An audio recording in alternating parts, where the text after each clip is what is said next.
Nous allons aujourd'hui essayer avec l'aide du Saint-Esprit de comprendre quelques faits qui se trouvent dans le livre de Jean, le chapitre 5, du premier verset au 16e, que je nous invite à lire.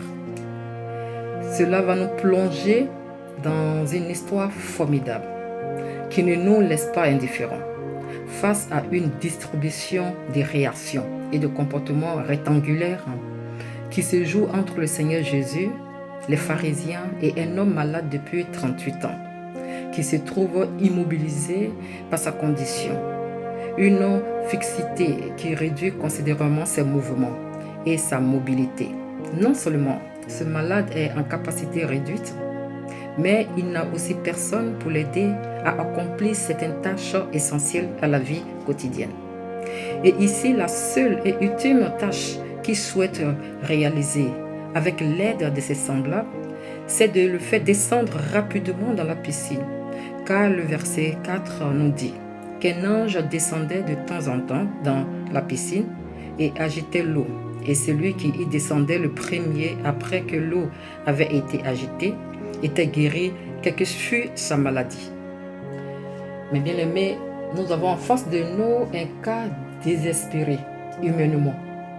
La piscine de Bethesda, qui signifie maison de la miséricorde ou maison de la grâce, devient pour ce malade une maison de cruauté, de dureté et de disgrâce, la condamnation et la défaveur.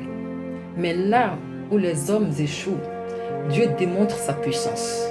En effet, l'impossibilité devient possible pour ce malade quand il a le privilège d'être visité par Jésus.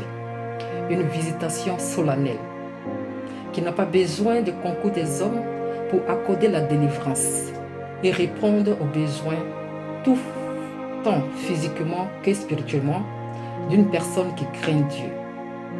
Nous allons voir que discrètement, Jésus s'approche de l'homme et il lui pose une seule question, qui est celle-ci: veux-tu être guéri? Il n'y a personne pour me jeter dans l'eau, répond le malade. Lève-toi, prends ton lit et marche, dit Jésus. Aussitôt, cet homme fut guéri. Il prit son lit et marcha. Mes frères et mes sœurs, quand le Seigneur nous relève, faisons attention à ne plus retourner vivre comme si nous étions encore couchés. Autrement dit, prenons garde à ne plus reproduire les mêmes erreurs qui nous ont fait descendre dans des conditions lamentables, tant physiquement que spirituellement. Le Seigneur nous appelle à prendre notre lit et à marcher aussi, car les épreuves et les circonstances ne doivent pas nous porter. C'est à nous de les porter et de les surmonter, afin d'avancer dans la foi et la persévérance. Notre homme malade depuis 38 ans attendait le mouvement de l'eau pour guérir, mais finalement c'est la parole de Jésus qui le met en mouvement.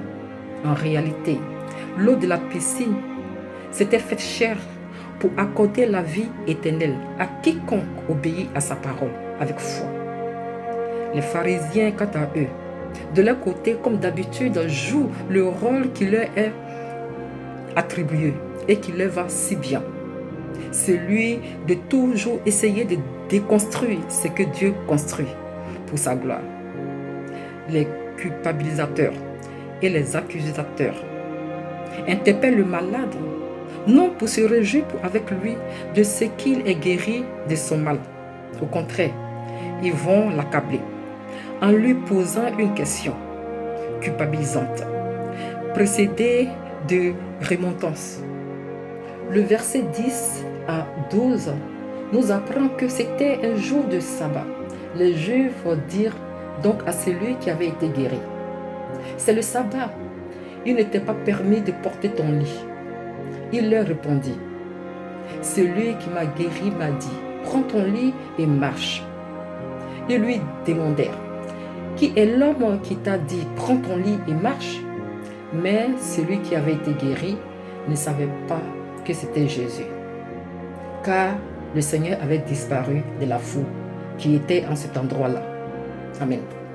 Mais bien aimés, comme cet homme, nous devons obéir à la parole de Dieu, même si cette obéissance entre en conflit avec ce que les autres pensent être permis ou non. Nous sommes entourés des pharisiens à notre époque, des personnes qui jugent et condamnent les autres sur leur apparence et sur les œuvres qu'ils n'ont pas faites, au lieu de plutôt se réjouir de la transformation intérieure profonde que le Saint-Esprit opère dans la vie, partant du cœur et de l'esprit, pour modifier la façon de vivre de leurs semblables. Bien-aimés, aimons-nous les uns les autres et donnons gloire à Dieu pour toutes choses et en tout temps. Je vous embrasse d'un baiser fraternel. Je suis votre sœur Esther Catherine. Amen.